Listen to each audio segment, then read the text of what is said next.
Hello everyone, welcome back to my channel. So today we are going to discuss about the topic environmental appraisal, scanning and pestle analysis. So let's start. First of all, what is the meaning of environment?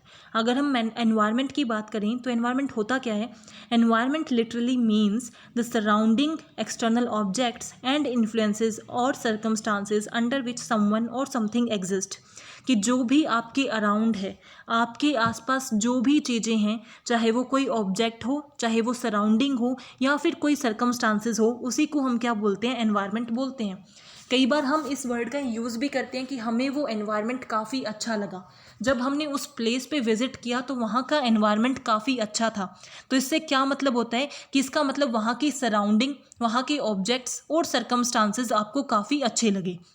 तो environment क्या determine करता है कि हमारे आसपास में कैसी surrounding है, कैसे एक्सटर्नल ऑब्जेक्ट्स हैं और क्या सर्कमस्टांसेस या सिचुएशंस हैं, वही हमारा क्या होता है? एनवायरनमेंट.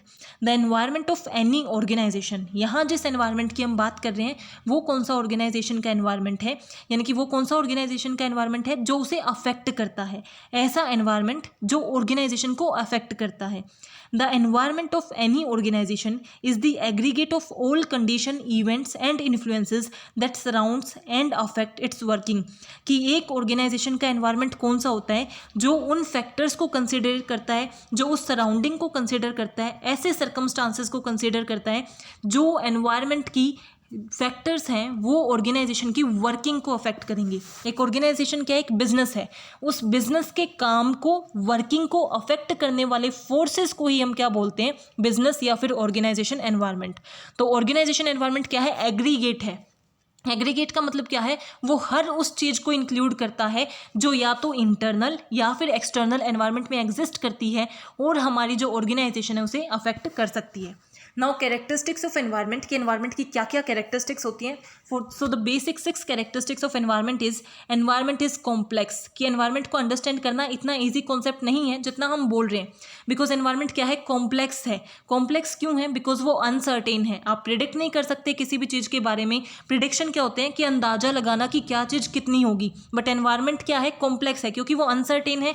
आप प्रिडिक्ट नहीं कर सकते कि कैसी सराउंडिंग रहेगी, आने वाला टाइम में टेक्नोलॉजी कैसी रहेगी, आने वाले टाइम में टेस्ट एंड प्रेफरेंसेस कैसे रहेंगी.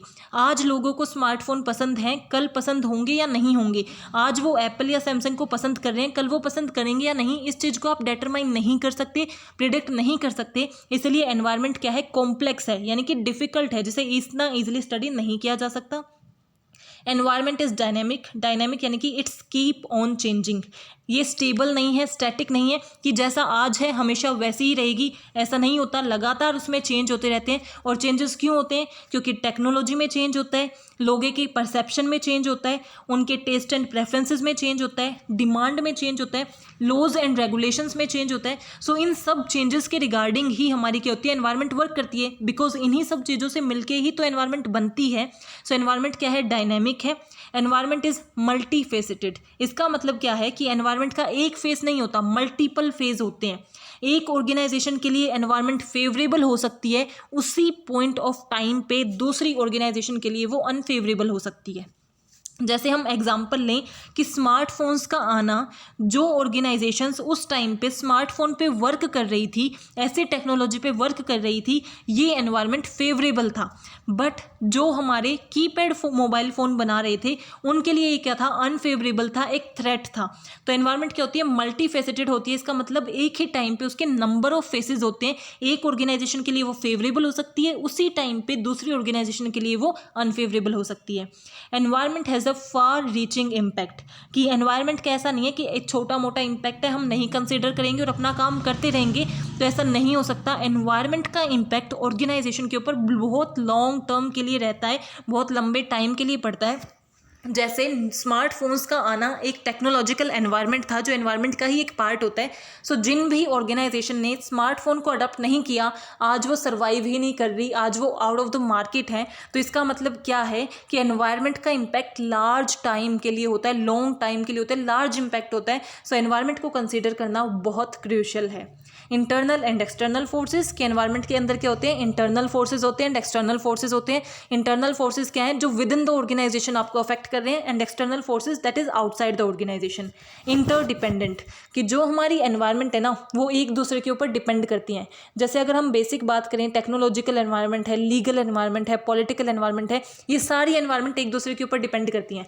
जैसे टेक्नोलॉजी में कुछ नया आएगा, अगर टेक्नोलॉजी में कुछ अच्छा आ रहा है तो उसके प्रोज भी होते हैं, कॉन्स भी होते हैं। अगर टेक्नोलॉजी डेवलप हो रही है तो टेक्नोलॉजिकल क्राइम भी डेवलप हो रहे हैं। तो इसका मतलब क्या है, टेक्नोलॉजी से ही रिलेटेड हमारा लॉ है। इसका मतलब कि अगर क्राइम इंक्रीज होंगे तो लॉ भी इंक्रीज होंगे, कि हमारे साइबर क्राइम के ऊपर लॉ बना दिया जाएगा, आईटी के ऊपर लॉ बना दिया जाएगा। और लॉ कौन बनाती है, गवर्नमेंट बनाती है। तो सारे जो हमारे एनवायरनमेंट है वो क्या होते हैं, इंटरडिपेंडेंट होते हैं। So first we will discuss about internal environment, क्योंकि कैरेक्टरिस्टिक्स में ही हमने क्या किया कि एनवायरनमेंट कैसा हो सकता है, इंटरनल भी हो सकता है और एक्सटर्नल भी हो सकता है।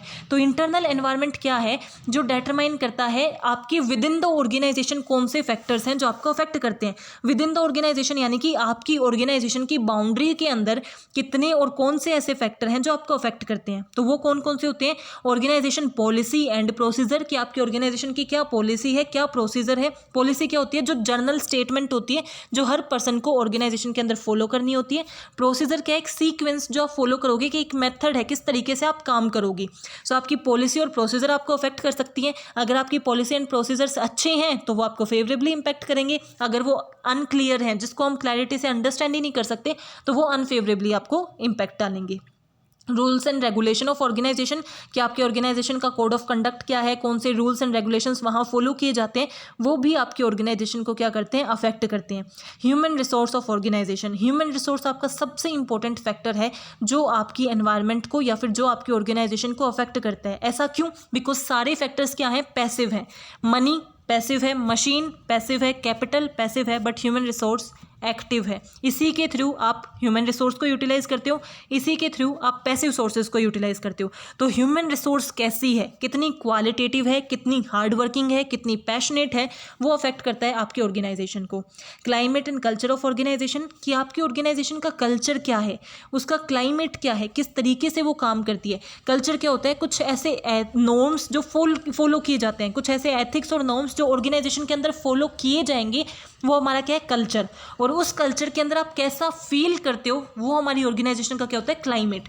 तो कल्चर क्या है, कुछ नॉर्म्स जो डिफाइंड होते हैं कि इसी तरीके से आपको बिहेव करना है, यही चीज़ यहाँ पे होगी, ऐसा ही वर्क होता है। कैसे हम अपॉइंट करते हैं, हमारी सिलेक्शन प्रोसेस क्या है, हमारी जो रिजेक्शन प्रोसेस है वो क्या है, या फिर ट्रेनिंग की प्रोसेस क्या होती है, वो हमारा कल्चर डिटरमाइन करता है। बट उस कल्चर में आप कैसा फील करते हो, एक इंडिविजुअल एम्प्लॉय वहाँ कैसा फील करता है, वो उसका क्लाइमेट है। तो कल्चर या क्लाइमेट कैसा है ऑर्गेनाइजेशन का, वो इंपैक्ट डालता है। Mission, vision and objective of organization, obvious सी बात है कि आपकी ऑर्गेनाइजेशन का क्या विजन है, क्या ड्रीम है, आप कहाँ पहुँचना चाहते हो, क्या मिशन है कि किस चीज़ के लिए आप एग्जिस्ट कर रहे हो, आपकी ऑर्गेनाइजेशन है क्या, और क्या ऑब्जेक्टिव है, यानी कि ऐसा ऑब्जेक्टिव जो आप करंट शॉर्ट टर्म्स के लिए जर्नली हम बनाते हैं, जिसके थ्रू हम अपने मिशन, विजन, हर चीज़ को अचीव कर सकें। सो ये सब इंपैक्ट करते हैं कि आपकी ऑर्गेनाइजेशन किस तरीके से वर्क करेगी। नाउ एक्सटर्नल एनवायरनमेंट, और I would say most important environment, because internal environment क्या होता है, विद इन द ऑर्गेनाइजेशन है, तो ऑर्गेनाइजेशन के कंट्रोल में है। मान लो हमारी पॉलिसी अच्छी नहीं है, हमारा ऑब्जेक्टिव सही नहीं है, क्लियर नहीं है, तो ऑर्गेनाइजेशन चेंज कर सकती है। It's not a big deal कि वो अपना चेंज कर सकती है, ऐसा नहीं है कि वो अनकंट्रोलेबल है। तो इंटरनल एनवायरनमेंट क्या होता है, कंट्रोलेबल होता है, बट एक्सटर्नल एनवायरनमेंट हमारे हाथों में नहीं होता, हम उसे कंट्रोल नहीं कर सकते, इसीलिए वो सबसे इंपॉर्टेंट एनवायरनमेंट के अंदर आता है। और ये हमें क्या डिटरमाइन करता है, जैसे इंटरनल एनवायरनमेंट से हमें पता चलता है कि क्या हमारी स्ट्रेंथ है और क्या हमारी वीकनेस है, एक्सटर्नल एनवायरनमेंट से हमें पता चलता है कि क्या हमारे पास अपॉर्चुनिटीज़ हैं और क्या थ्रेट्स हैं। ये भी हम डिस्कस करेंगे कि थ्रेट ये सब होता क्या है। So first of all external environment के अंदर हम इंक्लूड क्या क्या करते हैं, तो उसके अंदर हमारे आते हैं इकोनॉमिक फैक्टर्स, या फिर आप बोल सकते हो पेस्टल एनालिसिस भी आप उसके लिए बोल सकते हो, political, economic, social, environmental, technological and legal factor. तो वन बाय वन हम डिस्कस करते हैं कि ये कौन कौन से फैक्टर होते हैं, कि इकोनॉमिकल क्या होता है, पॉलिटिकल क्या होता है। तो सबसे पहले हमारा क्या है, इकोनॉमिकल फैक्टर। इकोनॉमिक फैक्टर क्या है, या फिर हम इसी से डिस्कस करते हैं। सबसे पहला हमारा PESTLE, आप इस तरीके से लिख सकते हो, या PESTEL भी लिख सकते हो, किसी भी तरीके से लिख सकते हो। सो पेस्टल एनालिसिस में पहला क्या है, पॉलिटिकल।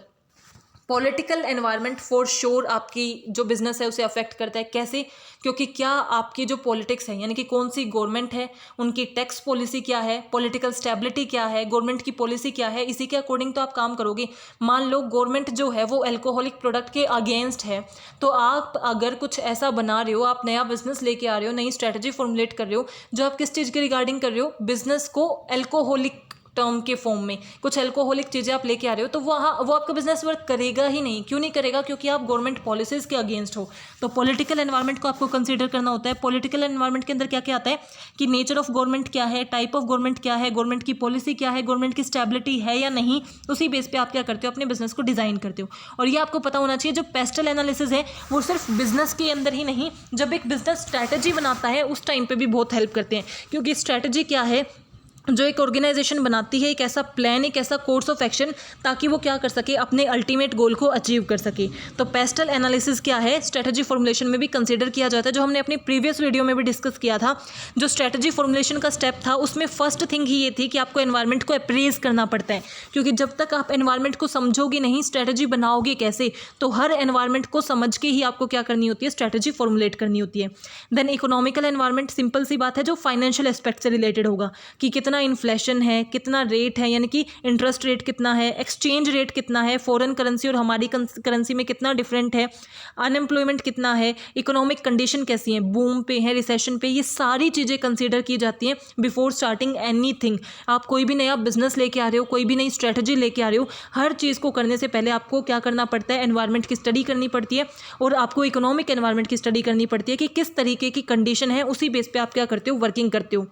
क्योंकि अगर आप सोच रहे हो कि आप नया बिजनेस इस्टेब्लिश करोगे और आप देख रहे हो कि भाई अभी इंडिया के अंदर डिप्रेशन का टाइम चल रहा है, यानी कि जो भी बिजनेस है सब लॉस बियर कर रहे हैं, तो आप क्या सोचते हो, आपके माइंड में क्या आता है कि भाई एक बार सब कुछ ठीक हो जाता है उसके बाद ही बिजनेस स्टार्ट करूंगा, कहीं मेरा हो जाते ही लॉस हो जाए। तो आप अपनी हर इकोनॉमिक कंडीशन को देख के ही क्या करते हो, वर्क करते हो। देन सोशल कंडीशन या सोशल एनवायरनमेंट, तो सोशल एनवायरनमेंट के अंदर क्या आता है, जो पीपल से रिलेटेड चीज़ें होती हैं, यानी कि उनका कल्चर क्या है, उनका सब कल्चर क्या है, उनका टेस्ट क्या है, प्रेफरेंसेस क्या है, एटीट्यूड क्या है, जो पॉपुलेशन है उसकी एज क्या है, एजुकेशन कैसी है, सारी डेमोग्राफिक इसके अंदर आ जाती है। ये क्यों कंसिडर करते हैं? क्योंकि अगर आप कोई प्रोडक्ट बना रहे हो तो वो वैसा ही बनाओगे ना जो लोग पसंद कर सकें। अगर लोगों को आपका प्रोडक्ट पसंद आएगा तभी वो परचेज करेंगे, और वो पसंद कब आएगा, जब आप उनके टेस्ट एंड प्रेफरेंसेस, कल्चर के अकॉर्डिंग बनाओगे। सो सोशल एनवायरनमेंट की स्टडी करनी पड़ती है ताकि आप मोस्ट अप्रोप्रिएट रिजल्ट लेके आ सको।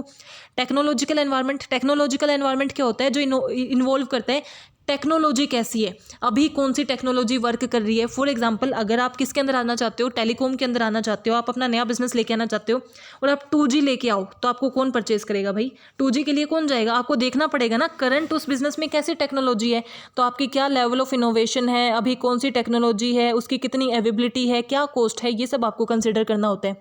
देन लीगल, लीगल क्या होता है, जो कॉन्स्टिट्यूशन से रिलेटेड होता है, यानी कि जो हमारे संविधान में चीज़ें बनाई गई हैं, क्या लॉज हैं, क्या रेगुलेशंस हैं, हेल्थ एंड सेफ्टी, कॉपीराइट, इन सब चीज़ों को आपको कंसीडर करना होता है, क्योंकि तभी आप क्या कर सकते हो, एक एथिकल बिजनेस कंडक्ट कर सकते हो।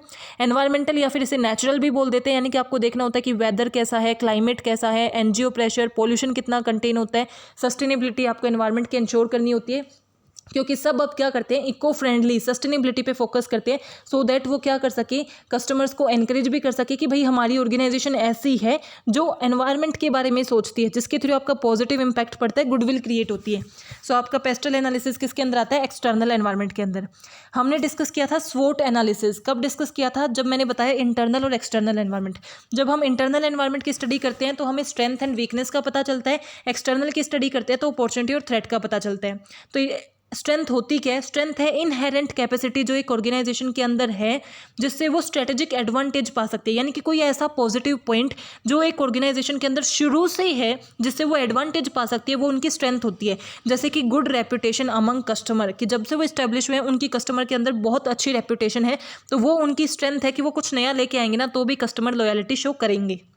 देन वीकनेस, अगर स्ट्रेंथ इनहेरेंट, शुरू से पाई जाने वाली एक पॉजिटिव पॉइंट है, तो वीकनेस क्या होगी, इनहेरेंट लिमिटेशन, यानी कि शुरुआत से ही आपकी थोड़ी कमी है, यहाँ पे आप थोड़ा लैग कर रहे हो, वो उससे आपको क्या मिलेगी, स्ट्रेटेजिक डिसएडवांटेज मिलेगी। और वो आपकी क्या होती है, जैसे कि आप फाइनेंशियली, शुरू से आप फाइनेंशियली वीक हो, शुरू से ही आप मनी के टर्म में स्ट्रगल कर रहे हो। देन अपॉर्चुनिटी क्या होती है, ऐसी फेवरेबल कंडीशन मार्केट के अंदर, जैसे हम बोलते हैं ना अपॉर्चुनिटी, ये हमारे लिए बहुत अच्छी अपॉर्चुनिटी आई है, तो वो अपॉर्चुनिटी क्या है, ऐसी कंडीशन, ऐसी फेवरेबल कंडीशन जो आपके लिए अच्छी कंडीशन है, फेवरेबल कंडीशन जो आपकी स्ट्रेंथ को इंक्रीज कर सकती है, वो क्या होती है, अपॉर्चुनिटी।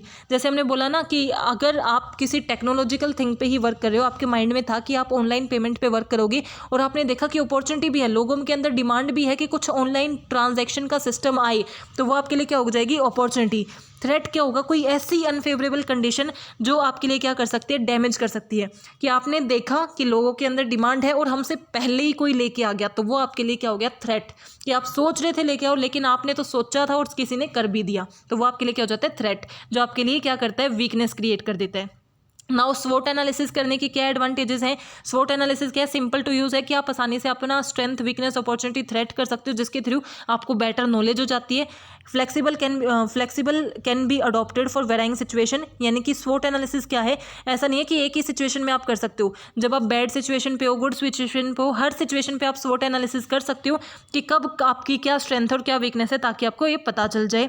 आपको क्लैरिफाई करती है, अगर आप स्वोट एनालिसिस करोगे तो ऑब्वियसली आपको पता चल जाएगा कि आपकी ऑर्गेनाइजेशन में क्या इशू चल रहा है, तो आपको ये क्लैरिफाई करती है कि किस इशू से आप फेस कर रहे हो। आपको बेटर अंडरस्टैंडिंग प्रोवाइड करती है ऑर्गेनाइजेशन की, कि आपको अपनी ऑर्गेनाइजेशन अच्छे से समझ आ जाएगी कि हमारी ऑर्गेनाइजेशन कहाँ कैसा परफॉर्म कर रही है। आप ज़्यादा अच्छे डिसीजन मेकिंग कर सकोगे और प्लानिंग और पॉलिसी अच्छे से फॉर्मुलेट कर सकोगे ऑन द बेसिस ऑफ स्वोट analysis. Now environment scanning. Environment scanning क्या होता है, environment scanning can be define as the process by which organization monitor their relevant environment. कि एनवायरमेंट को स्कैन करना, एनवायरमेंट को स्कैन करना यानी कि उसे मॉनिटर करना, ताकि हमें पता चल जाए कि एनवायरमेंट के अंदर हमारे लिए क्या अपॉर्चुनिटी है और क्या थ्रेट है, उसी को हम क्या बोलते हैं, एनवायरमेंटल स्कैनिंग। इसको 4 फैक्टर अफेक्ट करते हैं और ये पूछे भी जाते हैं, event, trend, issue and expectation. Event क्या है, जो स्पेसिफिक कुछ एक स्पेशल अकरेंस जो हो रहा है उसको हम बोलते हैं इवेंट। उस स्पेशल अकरेंस के साथ जो जर्नल चीज़ें हो रही हैं वो हमारे क्या होती है, ट्रेंड। अब जो स्पेशल अकरेंस हुई है, जर्नल चीज़ें हुई हैं, उसके साथ कोई प्रॉब्लम, कोई इशू अराइज होता है, उसे हम बोलते हैं इशू। और उस इशू के साथ लोगों के अंदर जो डिमांड क्रिएट होती है उसे हम बोलते हैं एक्सपेक्टेशन। ये आपको इस एग्जाम्पल से ज़्यादा अच्छे से समझ आ जाएगा। जैसे issue of shares of Reliance industry, कि रिलायंस इंडस्ट्री में जब 1977 ने अपने क्या किए, शेयर को इशू किया था पब्लिक के लिए, तो वो हमारा क्या था, स्पेसिफिक इवेंट था, कुछ एक बड़ी स्पेसिफिक या स्पेशल थिंग हो रही थी, तो वो स्पेसिफिक इवेंट था। उनके इशू करने की वजह से wider participation of public in equity increase हो गया, यानी कि हर कोई ऑर्गेनाइजेशन इक्विटी के अंदर इन्वेस्टमेंट लेके आने लगे, कि पब्लिक को इन्वाइट करते हैं, तो वो हमारा क्या है, wider participation of public in equity investment in private sector companies. कि जो भी प्राइवेट सेक्टर कंपनीज थी उसके अंदर पब्लिक इक्विटी के अंदर इन्वेस्ट करने लग गई, यानी कि पब्लिक पैसा लगाने लग गई, ये ट्रेंड शुरू हो गया। तो इशू मीन्स हमारा जो इशू ऑफ शेयर्स था वो क्या था, एक इवेंट था, वो एक इवेंट हुआ, उसके साथ जनरल ट्रेंड क्या शुरू हुआ कि हर ऑर्गेनाइजेशन के अंदर पब्लिक इक्विटी शेयर्स को परचेज करने लग गई। अब उसके साथ इशू क्या, प्रॉब्लम क्या अराइज हुई कि किस तरीके से इक्विटी कल्चर को और ग्रो किया जाए, डेवलप किया जाए। और एक्सपेक्टेशन क्या है कि पब्लिक ने एक्सपेक्ट क्या किया कि जैसे ऑर्गेनाइजेशन का प्रॉफिट होगा ना, उसका शेयर उन्हें भी वैसे ही मिलेगा, जितना कॉर्पोरेट सेक्टर की डेवलपमेंट होगी वो सबके साथ शेयर की जाएगी। वो क्या हुई, एक डिमांड हुई जनरल पब्लिक की तरफ से, जिसको हम क्या बोलते हैं, उन सब चीज़ों के साथ जो एक्सपेक्टेशन अराइज हुई। तो सबसे पहले हमारा कहते हैं इवेंट, जो कुछ स्पेसिफिक अकर हो रहा है, उस स्पेसिफिक अकरेंस के साथ जो जनरल चीज़ें होने लगी, जो एक हर किसी ने जनरली अडॉप्ट किया, वो ट्रेंड हो जाते हैं। उसके साथ जो प्रॉब्लम आती है वो इशू, और जो लोग उसके साथ एक्सपेक्ट करने लग जाते हैं वो expectations. Now approaches of environment scanning. Environment scanning की क्या अप्रोचेज हैं, 3 अप्रोचेज होती है, systematic, ad hoc and process approach. यानी कि सिस्टमैटिक यानी कि जब आप एनवायरमेंट की स्कैनिंग करते हो, एनवायरमेंट के फैक्टर्स को मॉनिटर करते हो, पूरे एक प्रोसीजर को फॉलो करते हुए, बहुत अच्छे से हर चीज़ पर सिस्टमैटिकली वर्क करते हुए, एक सीक्वेंस को फॉलो करके प्रोसीजर करते हुए, तो वो आपकी क्या होती है, सिस्टमैटिक अप्रोच। एडहॉक अप्रोच क्या है कि आप पूरी एनवायरनमेंट की स्टडी करने के बजाय एक स्पेशल थिंग की स्टडी करते हो, कि सिर्फ मैं इकोनॉमिक एनवायरनमेंट की स्टडी करूंगी, सिर्फ टेक्नोलॉजिकल एनवायरनमेंट की स्टडी करूंगी, सिर्फ स्पेसिफिक पर्टिकुलर थिंग की स्टडी करते हैं, वो हमारी क्या होती है, एडहॉक अप्रोच। प्रोसेस्ड अप्रोच क्या होती है, जिसके अंदर आप उस डाटा का यूज़ करते हो जो ऑलरेडी प्रोसेस्ड है। जैसे सेकेंडरी डाटा होता है ना, जो ऑलरेडी जिसके ऊपर सारा वर्क हो चुका है, मीनिंगफुल रिजल्ट उससे निकल चुका है, उसके थ्रू आप कुछ भी गेन करने की कोशिश करते हो, वो आपकी क्या होती है, प्रोसेस्ड अप्रोच। यानी कि एनवायरनमेंट के बारे में इन्फॉर्मेशन वहाँ से लेना जहाँ जो डाटा ऑलरेडी प्रोसेस्ड है, वो हमारी क्या होती है, प्रोसेस्ड अप्रोच।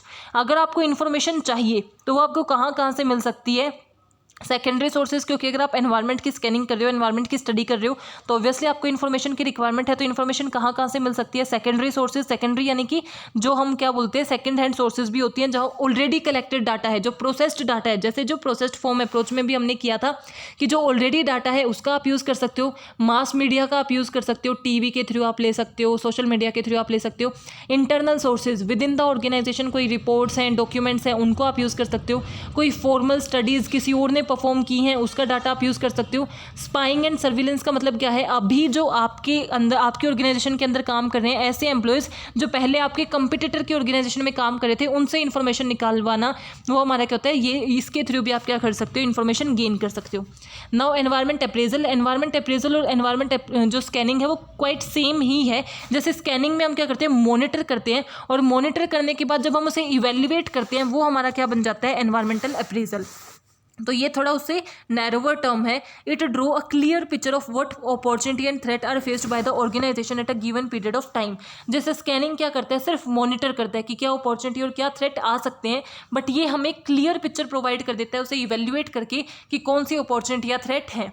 अब एनवायरनमेंट अप्रेजल को 3 फैक्टर अफेक्ट करते हैं, यानी कि जो अप्रेजल कर रहा है, स्ट्रेटेजिस्ट रिलेटेड फैक्टर, कि अगर मैं अप्रेजल कर रही हूँ तो मेरी कितनी नॉलेज है, मेरी कितनी एज है, मुझे कितना एक्सपीरियंस है। जिसके पास जितना ज़्यादा एक्सपीरियंस होगा वो उतना ही ज़्यादा बेटर परफॉर्म करेगा।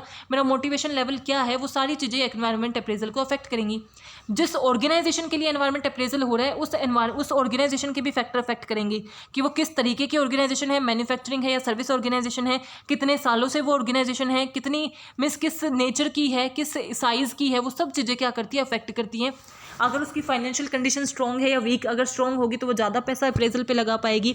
और एनवायरनमेंट से रिलेटेड फैक्टर कि आपकी एनवायरनमेंट कैसी है, डाइवर्सिफाई है, कॉम्प्लेक्स है, जितनी ज़्यादा कॉम्प्लेक्स होगी अप्रेजल में उतनी ही डिफिकल्टी आएंगी। So I hope you are clear about today's topic. If you have any doubt please mention in comment section. Don't forget to like, subscribe and share my channel. Thank you. Keep supporting.